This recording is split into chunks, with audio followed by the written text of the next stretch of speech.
either you planned that or you didn't, but that was perfect timing. I thought only you were going to see that. Nope.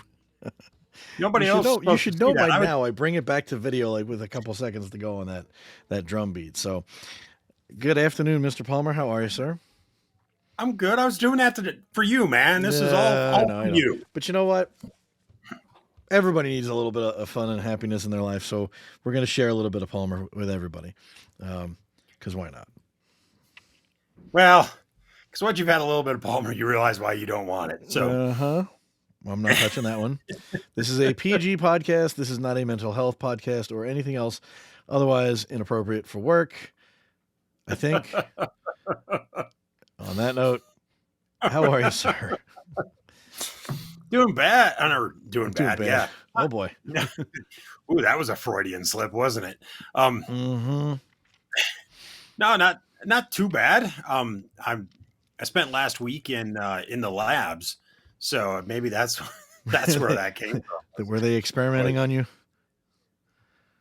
Show me on the dog where they touched you. you know, after some of the things I went through last week, I maybe should have been looking for the cameras and been like, is somebody recording this? Because it was. We are now.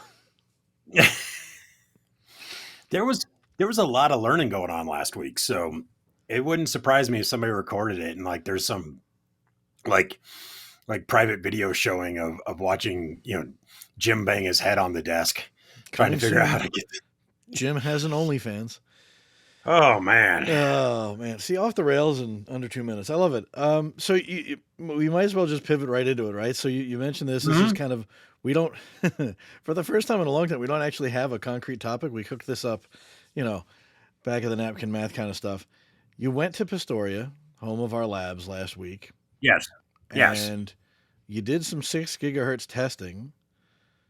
Yes. Which is why I'm going to say, let's talk about 6. That's my title. I'm going to chop that out. I'm not going to laugh. We're just totally off the rails today. So 6 gigahertz, as we know and love, is going to be the bane of our existence, the benefit, the glory, whatever you want to call it, for the next foreseeable future, really. It's hard to put a time frame on it considering Wi-Fi is 25 years old. But we know we've got a lot of work to do. We know we've got a lot left to learn, which is why you were in the lab. So what'd you learn? Well, I learned that while I went to the labs to work, you went to Las Vegas, to have fun at a convention. So only one of us here was really working last week. Hey-o. But yeah, so we've had a lot of questions about 6 gigahertz, right? I've had a lot of questions about 6 gigahertz. So there was some work that I was doing just to kind of see, like I wanted to get my hands a little dirty because I hadn't had that opportunity yet. Been doing a lot of stuff. I just haven't had that lab time that I really needed to be able to get it taken care of. And quite honestly, I'll be honest with you, part of it was I didn't even have a whole lot of testing gear to test with 6 gigahertz. So I got most of that arranged last year, did a lot of testing, a lot of playing around.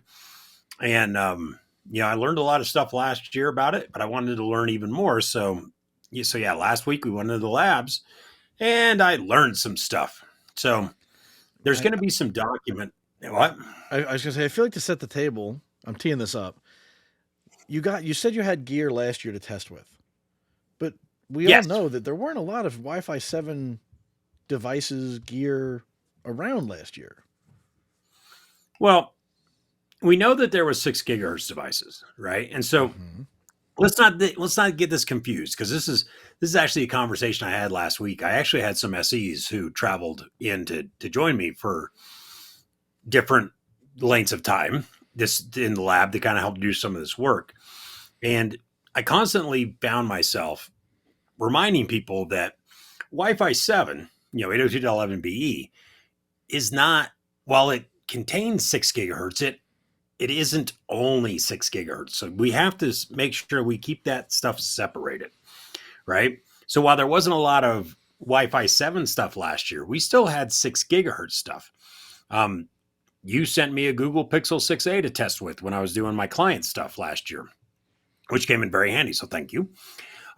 But then the end of last year, the Google Pixel 8 was released. And this is a Wi-Fi 7 device. So I had this. And so the other thing that I got last year was a WLAN Pi, the community edition. That's the one that runs on the Raspberry Pi. It's got the little screen and it's got a Comfast 951 AX. It's sort of important. You got to open the box for it to work, though, Jim. I don't need lip out of you, John. This is my spare one. Well, it's my spare one because I have the real one running down here. I know. Down there. It's kind of those green lights down there in the corner that my hand's now blocking. Yeah, see down there. I still see the green lights. That's my switch, but anyway, that's for the other ones. This is my spare that needed to hold up, right? So anyway, this will do 6 gigahertz, which is kind of nice because it helps me do a lot of stuff. But when I went into the labs, I was like, okay, now I have this stuff. I have APs, I have a sniffer, I have a client device, it's Wi-Fi 7. I was like, let's do some testing. Let's get some stuff going. And I learned some stuff. And there's going to be some documents we're going to write about all of our adventures in the lab. But I thought, you know what? For listeners of the podcast, I was like, well, let me bring some of this to you guys before I write the documents. So the first thing I want to talk about is this guy, the sniffer, right? So the cool thing about this is it goes into WLAN Pi, and the WLAN Pi can be used as a remote sensor for using like Wi-Fi Explorer Pro and AirTool 2. That you just set them up as a remote thing, right? And so when we take a look at Wi-Fi Explorer, what we're going to see, and if you're for the eagle eye person, you'll notice that I captured this last Thursday, April 11th at 6:50 p.m. Yes, I was working at 6:50 p.m. just for you guys. But what I want to point out is that this is actually in 6 gigahertz. And I have an SSID running on channel 5 at 20 megahertz wide. We can see all that right here. So the cool part is this lets me see an AP. And if we scroll over here to the right, you can see the mode here is AX /BE Wi-Fi 7. So this is my laptop, my MacBook is able to actually see 6 gigahertz in Wi-Fi 7, even though it doesn't have a 6 gigahertz radio. So score 1 for Jim. Now, yay. The next thing is I said, I want to do some over-the-air captures. So I stopped using this and I said, I want to. You had to get a little bit. It was a little late. I had to find it though. And so cool part is this is actually the same capture that I loaded up in here. This is actually a saved file that I loaded up. So you save it there. I can see it in Wi-Fi Explorer Pro, but this is actually the PCAP, right? Over the air PCAP. We can see here the channel frequency 5975. So this is in fact part of the 6 gigahertz running on channel 5. We can see the beacons. We can see all the fun stuff. And we had 2 devices. We were running some speed tests. We were wanting to see like how fast we could go, stuff like that. All this great fun stuff, right?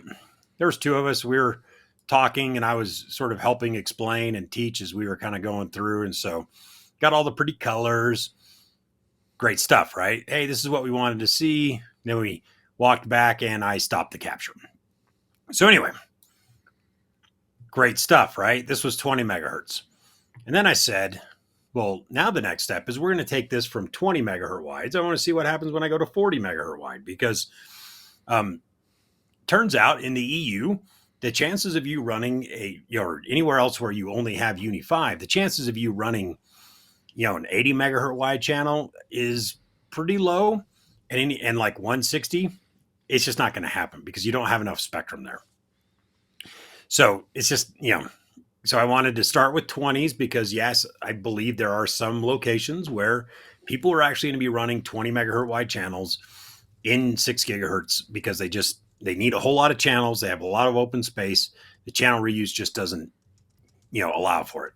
I think the majority of them are going to be either 40 or 80, but I wanted to start at 20, go to 40, go to 80. So that was my progression, right?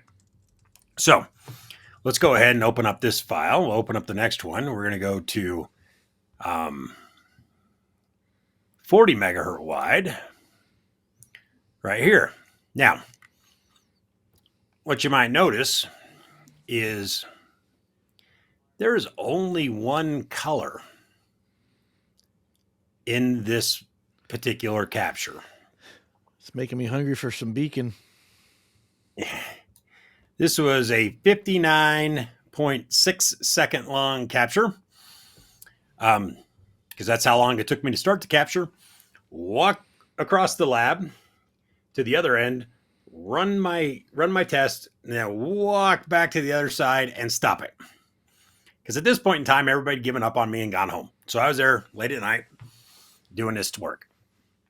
And all I got was beacon frames. There was zero data anywhere in here. So I was like, well, crap. So I went back and I looked. We're going to switch back to the one that I did earlier before we went to dinner. And I went down and I started looking at it. And I said, okay, here are all the block acts. And so I just was like, I'll look at this next week when I'm at home, like I am right now.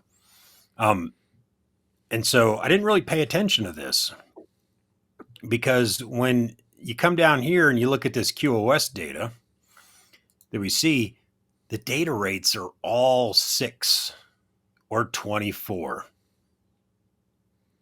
There's nothing higher than 24 on this. So while I had these data rates, this QoS data, there's a retry right there. This is all 6 and 24. And I'm like, wait a second. My speed tests were much higher than 24 megabits per second. So I was like, why are the data rates only 6 and 24? And that's when I finally dawned on me that, my little AX, my Comfast 951 AX adapter that we were showing off before, that you said, hey, you got to take it out of the wrapper and out of the box in order to use it. It's when it finally dawned on me that, hey, Jim, this isn't Wi-Fi 7. So while I can get the beacon frames and all the management frames, it's because it's backwards compatible. So this can read it. But the stuff that went out at Wi-Fi 7, this can't. So I can't capture it. So bad news for everybody who is, relying on the WLAN Pi with the Comfast 951AX or the 953. Now, and the only difference between the 951 and the 953 is the 951 doesn't have external antennas. It's internal, so it's a smaller form factor. Whereas the 953 has 2 antennas that stick out on the side, but it's the same chip, same performance, same non-Wi-Fi 7. So if you're going to do 6 gigahertz stuff, then the Comfast 951, 953 has you covered. If you want to do Wi-Fi 7 stuff, it doesn't. So that was in fairness, they didn't advertise that they did, right? It was more of a community-driven thing. So this was one of those where I think people got excited by the Comfast that it would be able to, hear when nothing else was out, right? And the worst part was, when I actually look at like the timestamps on some of these, it was somewhere down in, and this is actually an easy way to, we'll just open up one of the later ones when it finally dawned on me. So it was roughly right about this point in time, which was about 11:30 p.m. when I was in the lab, when it finally dawned on me, and I went, I remember Adrian saying something about this. What did he say? And I thought about it and I thought about it. And then I finally went, oh, yeah. He said, while you could see the management, you probably wouldn't be able to see the data frames because it's not Wi-Fi 7. So it was a several hour process of me banging my head on the table, which is why, when you were like, oh, there's a video, they're recording Jim. I was like, yeah, they probably were going, how long is this guy going to spend trying to capture Wi-Fi 7 on, on his Comfast 951 before he realizes you can't capture Wi-Fi 7. And it took, as you can tell from the timestamps, it took me longer than I'd really like to admit that I did. But the cool part is I can tell you that if we take this same file, we come back into Wireshark, and if we open it up, so take a look at the R760, because that's 6E and the Comfast works. So once I kind of started making sure that, hey, I was seeing more than just regular frames, you start rolling down, and that's when you start seeing some of these 720s right here. And as I get farther in there, some 864s right there. So I'm still chewing on all this stuff to figure out what exactly it all means to everybody. But my first lesson learned. Not all 6 gigahertz is the same. Not all 6 gigahertz is the same. And I'll let everybody else in on this secret. If I open up these files and I spend a second looking at them, I have 20, 40, and 80 megahertz wides. And then I have 20, 40, 80 megahertz wide. Because when I shifted to 160, it didn't work. Even on 6E. So, yeah. I don't have 160 data, which kind of sucks. But need more tools. It's one of those things where it's like I think there's still a lot of unknowns and a lot of feeling this stuff out and trying to figure out like, hey, what's actually happening, what's going on. And this is one of them. So, you can do it. You can do 6 gigahertz, 6E stuff for fairly cheaper. But, it then begs the question about all the other tools we have that have been upgraded to 6 gigahertz. Were they upgraded to Wi-Fi 7 or were they upgraded to, just Wi-Fi 6E? And will they be able to see that stuff? It makes me worried, John. I'm not going to lie. Why would you worry about that, Mr. Palmer? Well, because when we're going to start rolling out, Wi-Fi 7 is that's like it's the first Wi-Fi protocol that was designed with 6 gigahertz, knowing that 6 gigahertz was going to be in place. Wi-Fi 6, 802.11ax, didn't have 6 gigahertz. It was just simply extended into 6 gigahertz. So they extended the protocol. They knew it was coming, but they were just kind of like, let's just get it to where it operates. Wi-Fi 7 is the first one that is going to have full range support for all the AP models. It's sort of that, that first time that we really have the 6 gigahertz band that we're going to produce everything for. And I'm worried that a lot of executives, a lot of people who make a lot of decisions are going to run out and grab, new phones, new devices or laptops, and are just going to be like, hey, how come this thing isn't getting 46 gigabits per second? And as Wi-Fi professionals, we have to be able to help answer some of those questions. And you say that, and it reminds me back to the time, and this was true with Wi-Fi 5 or Wi-Fi 6, I believe. Not every Wi-Fi chip, not every Wi-Fi card is made the same. And you knew if you went and you were configuring a certain Windows laptop to avoid at all costs certain cards because the drivers were horrible. That if you wanted to achieve optimum performance for a particular vendor's hardware, and I'm not going to name the vendor, you knew to avoid a certain card because the drivers just were poo for lack of a better word. So I think in that extent, in that instance, or in that sense, it's nothing that we're not used to doing. It's a whole new world of what we have to really be prepared for in terms of everything that goes into it. Because and I think we talked about this on an episode maybe last year, when you were testing clients. Or maybe we talked about it internally when you were testing clients, where not every Wi-Fi 7 phone can actually do the same functions. They can't necessarily, and it's the same thing with any other older generation devices. Not every device was capable of doing everything. Some were more capable, but now with Wi-Fi 7, not every device is standard power and low power. Not every device can do the 320 megahertz wide channels. Your Pixel phone, I believe, can only do 160. I think my OnePlus can do 320. I'm not sure. I haven't gotten to that point yet. Actually, I'm pretty sure I saw it. I just didn't do a PCAP. But it's one of those where we as Wi-Fi professionals are going to have to be very, very cognizant of what we're putting into the network and what its limitations may or may not be. And that, unfortunately, includes the tools. And the reality is there's not a lot of tools out there that are Wi-Fi 7 friendly and that are also friendly for the budget, I don't think. I'm a little bit off my tools game, admittedly. Well, the budget is another one because when I was researching this problem Thursday night, I ran across a blog for somebody who had taken this is the B200 little chip, and they put it into the WLAN Pi M4 edition. That's the one that does the PoE, and it has the Raspberry Pi with the carrier board that can take one of these cards. Except I don't have one of those because I didn't go buy it. But now it's like, oh, now I need one.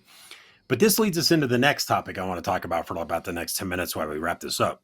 Is we're looking at the data rates here.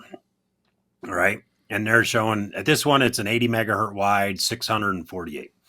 Now, for those wondering, the reason why is I was actually 80 feet away from the AP when I did this.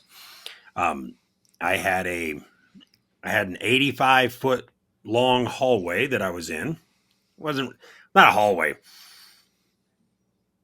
Yeah. Anyway, but it was 80 feet. I had my WLAN Pi set up about in the middle, and I had my client on one end and I had my AP on the other end, and it was 80 feet. I spent a lot of time making sure that my 80, I had the exact, I had some exact numbers, and I was 80 feet away. So that tells me that, I did some other testing and I found out that you downgrade from about 1024 QAM at about 20 feet. So if you're wanting those high speeds and it was like, hey, you almost got to be right on top of it. Well, yeah, you're looking at about 20 feet. So, yeah, but I mean, again, that's nothing that you didn't really, I mean, that's that not part, new. that part we kind of knew and suspected, but we wanted it. But still 648 at 80 feet that's decent at 80 feet. Yeah. And there's some other work that we did, is me and some of the other SCs that is very interesting. So stay tuned for that because we were really kind of playing around with this idea of kind of what we're looking at here. But this brings me to the thing that took us, again, a lot longer to figure out that it probably should have. And it stems from a guide that I wrote earlier this year called the 6 gigahertz Design and Considerations Guide. And it's this chart. And this chart comes from CommScope, who I happen to think that the CommScope copper cable is probably some of the better cable, or if not the best cable that you can get your hands on. So anyway, but it comes from this chart. And if you notice in this Cat 5e, this top row, oh yeah, distance for 1 gig, 100 meters. Everybody knows that. That's a given number. Distance for 10 gig, a 0. It doesn't support it. But this next column is what caught me. 2.5 gig. So what we wanted to do is we wanted to have a server that we could test against that was more than 1 gig, because we were like, look, we know we only have 2 spatial stream devices and we have APs, that are 2 or 4. But we were like, our client devices were limited to 2 spatial streams. So we said we need at least 2.5 gig to even respectfully test this stuff. So we got a server running. It was running 2.5 gig, plugged into a switch it was an ICX 755024ZP, which is one of my more favorite switches these days. And it was plugged into a 10 gig port, auto negotiated to 2.5 because that's just what the server was. Verified it on the switch, verified that the APs we were testing negotiated. They were all plugged into 10 gig ports, and then they just auto negotiated down to whatever, whether it was a 10 gig NIC or a 5 gig NIC, or in the case of our R750, it was a 2.5 gig NIC. But we were sort of baselining all that stuff, right? We wanted to make sure that, hey, our cabled and our switch infrastructure was not going to be the thing that slowed us down. Mm-hmm. And we couldn't break 1 gigabit per second, even when we wired it in. Well, that's interesting. So, after a lot of troubleshooting and a lot of testing and a lot of cussing and a lot of swearing and a lot of throwing stuff, I won't lie, there was some stuff that was thrown last week. Turns out we had a Cat 5e jumper that was 7 feet long. The rest of it was all Cat 6. So then you drop down and you go, Cat 6 at 37 meters, is good for 10 gig. But we had this one Cat 5e jumper that had snuck into our setup. And it was actually from the switch to the patch panel. Everything else was Cat 6. So we should have been doing 10 gig at least, except, we couldn't go over 2.5, but it's like, man. But I was like, Cat 5e will do 2.5. I was like, I know. I was like, we're good, right? No. Even though the switch and the server auto-negotiated to 2.5, as soon as we put a load on it, the load cratered to 1 gig. So we meticulously traced through the entire wired network, and we found the one place, and we were pulling out, jumpers and testing and doing everything. We were moving servers, and we found this one Cat 5e jumper that I swear was 7 feet long. And we took that out. We put a Cat 6 jumper in, and all of a sudden, magically, our wired connection was testing at 2.4. It was like 2.4 and some change. So, I mean, it wasn't 2.5, but 2.4 and some change on a 2.5 gig link. I'll take it. I'm taking that every day of the week, right? Especially after we couldn't break 1. Yeah. So those were my 2 lessons that I learned last week, John. Well, and we talked about this. We've talked about this a couple of times. It came up at WLPC.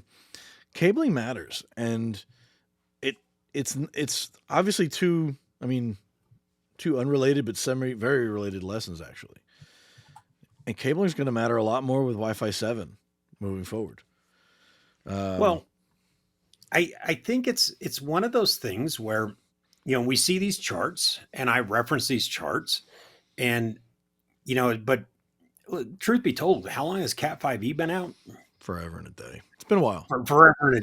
And so, but I think it's one of those things that, yeah, it's like it negotiated, but like we were never really using it. We didn't have a reason before 6 gigahertz to push forward, and really think, hey, I need more than a gig. It wasn't until we got. It's the speed testing, right? And we've talked about this ad nauseum, and I said this at the conference where I was actually working last week, that the speed test is sort of it's a test we love to hate. However, if you're at least going to do the speed test internal and controlled environments to prove that you can get max theoretical throughput of whatever your target is, if you've got a bottleneck in your test plan, if your test path or whatever you want to call it, you're never going to get that. And there's the Right. reality is, certain category cable doesn't support beyond, it can't go up to 10 gig, right? 37 meters for Cat 6. Cat 6E is fine, or 6A rather, up to 100 meters for 10 gig. But you've also got power concerns, right? The jacketed cables can't do certain heat, right? They're not rated for that. So if you're putting this stuff in your walls and you're putting more power on it than it was ever designed to take, I mean, have a good home fire policy, I guess. I don't know. I mean, there's a lot of considerations that we didn't used to grab. I mean, we both used to work at regular customer sites, right? We both used to support networks. How often would it be where somebody would be like, "Hey, dude, I need a jumper real quick," and you're just reaching into your drawer or your bucket or your box, because we all had them. We all had several of them across our sites, and you just grabbed the jumper. You eyeballed it for length. You made sure both ends had the clips on them, and that was it. You're not looking to see, is this Cat 5e, is it Cat 6, is it 6A? You didn't care. You just needed connectivity. Especially for those shorter jumpers. Yeah. I was looking to see if I don't have a 7-footer sitting next to me, but yeah. But I even took a step further, because I made sure I took my cable tester, to make sure that any jumper that I put in, like I literally like had the cable tester in my pocket, and it'd be like, "Oh, we're going to throw this jumper in." And I'd be like, "Hold on," pull out my tester. I'd be like, and it was just one of the little, "Hey, do I have an open or a short or anything?" It didn't put a load on it. And so I was testing it to make sure that it was a good cable, but the clips, it was the right length. But yeah, because I was like, it's 7 feet. Yeah. I was like, I'm only looking forward to do 2.5. I was like, I know 5 gig or Cat 5e will do it. But it's just one of those things where it was such this, and I'm like, duh, I'm the one who wrote the guide that said, watch out for the cable. But it took, this, I'll be honest with you, this was probably 2 of us, not dedicated working on it, but sort of like working on it, coming back, going to something else and bouncing back and forth. This probably took us a day to figure out to where we could actually get a test, because we were running these tests for the 160 megahertz wide channels. And we couldn't get it to go over a gig. And we were like, what? We're like, what is going on? And we're like, we were running iPerfs and Libra speed tests. I mean, we were doing all kinds of crazy tests, and we were like, man, we just can't break a gig. Yeah. And it turns out we had a Cat 5e jumper that was 7 feet long. And so that was like, it's one of those things that like I will never forget. And now when somebody calls me and they're like, and I'm like, and they go, "Hey, I was running, 6 gigahertz, 160 megahertz wide, and I couldn't really break 1 gig." I'm going to be like, you have a Cat 5e jumper somewhere in your environment that's not a high quality Cat 5e, and even though you can shoot it and it'll pass clean, it's just not going to do it. So again, it was a very hard lesson learned for us, because it took a lot of time away from me that I hadn't planned on spending on that. Me and the guys again, though. But we won't do that again. So this is that sort of like, hey, lesson learned to everybody else. If you're listening to this, if you're watching this and you're trying to test, this 6 gigahertz, and you try to get that speed test, because let's be honest, it's fun. It's fun to run a super fast speed test. It's the drag racing of a bus is a real problem right now, because that's what everybody wants to do. They want to throw the max theoretical speeds up there and show it off. And look, I'm not knocking anybody. We know while we were doing our podcast at WLPC, there was another room full of nerds that were doing that exactly that. Yeah. The reality is, you want to be able to say, like, look, our gear, our APs, our phones can do this, and it looks awesome. It's eye-popping. I'm not knocking it at all. It's the same idea as going to buy a car, and you're buying a car and you're buying it on the 0 to 60 or the 0 to 100, and you're only driving it in the city at 25 miles an hour max. Doesn't make any sense. Now that can be a whole nother topic, and we've already talked about it a few times in past episodes, where it's nice to say that I can get 4.5 gig down on that AP, but most of our clients don't need it. Even if the client device can do it, they don't need it. However, it's important for that to throw out. Like my discussion last week was making sure you had an iPerf, Libra speed test, whatever, something local on the LAN, as opposed to the WAN, or in addition to, rather, because a WAN speed test for local area network troubleshooting is useless. Doesn't tell you a thing. And I mean, look, I actually don't have a problem with drag racing a bus. No, I mean, look, you tried to do that and you learned a couple of really good lessons that are valuable. I mean, my argument there was going to be, for me at home, there's no point in doing a drag racing of a bus to a WAN speed test rather, because my link is a gig. I'm always going to be throttled at a gig. So I need to reset up my Libre speed test server so that I can get the speeds that I want to see to prove that I can do it.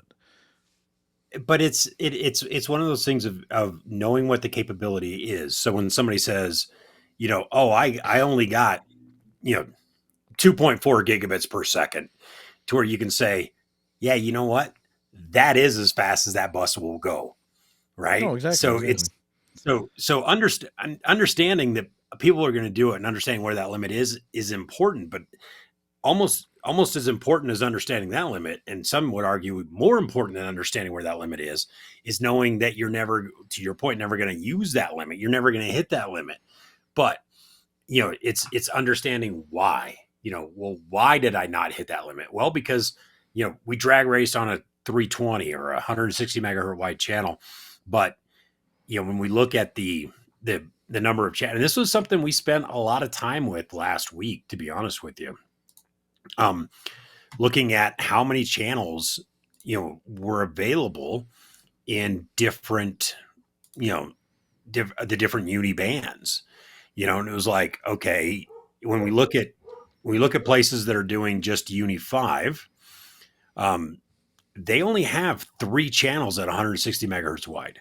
So if you're in the EU, if you're in a different, you're in Latin America, you're in APAC, and you're in one of these countries that only has Uni 5, that first 500 megahertz chunk, you only have 360 megahertz wide channels, which means you're probably not deploying at 160. At 80 megahertz, there's 6. That's the tough channel reuse, depending, right? No. But like I said, you need to understand what the limitations are, what the requirements are to get certain things, so you know how to push it. I mean, and that's as much as there are certain people in the community that like to sit there and say, like, they don't like that people call us Wi-Fi engineers because we're not a real engineer, because we don't have an engineering degree. Although some of us do, none of us on this podcast do, but some of us do. It's an engineering thing, right? You're going to advertise that it can do X. But we all know that pretty much everything out there can go beyond the published spec. It's just that they know at their certain limits that it's kind of unrealistic to expect much, or stability, or whatever you want to call it. But no, I hope I didn't come off as dismissive of the drag racing of a bus. We all do them when the new specs come out, because we want to. I mean, look, I want to be able to sit there and say I've got the fastest client or I've got the fastest AP. It's a measuring stick, a sort of thing. But it ultimately gave you a couple important lessons that you wouldn't have learned necessarily without doing it. So it's certainly not a wasted exercise, and most of these tests usually aren't. Honestly, if you go into a lab test and you come out saying it was a wasted exercise, you probably didn't put it together too well, because you should always go out and get something out of it. But that's me. I don't have anything else to add. I'm sure you probably do, but I'm just, I'm a little bit jealous you got to go to the lab and play for a week. That's kind of cool. Play is a loaded word. There was, I'll tell you, there was a couple of times where there was some roaming tests that were going on. That was actually fun. That I had a really good time with. And the worst part was I wasn't even doing the work, but the people doing it were getting stuck, and they would come back to me and be like, we saw this result. They're like, what happened? And so I just laugh, and they were like, you knew this was going to happen. And I was like, I suspected it. I kind of knew that I was very curious. And I even told them before they started, I said, I think I know what's going to happen. I said, but I need you guys to confirm it for me. And so that was interesting. The other thing that I'll tell you that I learned that I thought, and it was something you just touched on, so that's why I wasn't going to bring it up, but I'm going to bring it up. Channel bandwidth is probably one of the more important factors to take into consideration when you start talking about throughput. It is the testing that I was able to do last week with a bunch of different APs, and trying to, as we were working on the cabling issue, and we just got the cabling issue figured out, and then working on the other APs we had that we were playing around with and changing, just one little value at a time. Channel bandwidth is, if you didn't know it, or if you didn't realize it or anything like that, channel bandwidth plays a major, huge factor in your little drag racing. So keep that in mind. Keep that in mind if you're in, if you're sitting there going, I mean, because even if you have all 1200 megahertz, right, it's still only 7 channels at low power indoor at 160 megahertz wide. Yeah, I mean, so as we've said before, we give us time. We can definitely find a way to screw this up. Right. But I think there's enough rules in place, and I think there's enough lessons learned out there that, I mean, we all know somebody, I'm not going to say it out loud, but there's going to be somebody, some vendor that's going to start shipping defaults of 160 or 320 eventually. Give it time. It'll happen. And that worries me, because there is a significant difference when you start talking about 80 and 160. And I have to imagine 320, which is just like 160 didn't happen in 5 gigahertz because there's only 2 channels. Unless you have a very cordoned off, walls that got a lot of attenuation, you're probably looking at 80, and that's going to really impact what you get out of your network. So just keep that in mind when you start doing that and you start hearing the complaints from your executives. There's a reason for that. Yeah, I mean, it's I mean, it's just. So when do you go back, right? It sounds like you got some more testing to do. I still have a whole bunch. I still got to take all this testing and get it written up and published. And I mean, there's a lot of lessons learned that came out of last week. So it's going to be a while before I go back. But nice. That, and I got to get new tools. So there you go. Well, it sounds like you got some work to do. It sounds like it's a good point in our conversation to call it a night or a day or an afternoon. Yep. All righty, sir. I appreciate you catching us up on some more Wi-Fi 6 fun, and we'll see you guys on the next episode. See you guys. Hey there. Thanks for listening. If you liked our show and haven't yet done so, please like and subscribe. If you want to contact the show directly, you can email us at ruckcast@comscope.com. Jim and I both read those emails. To learn more about any Ruckus products or services that we've talked about on this or any other prior podcast, please check out our About section of the show or the show notes. And as always, thank you for listening.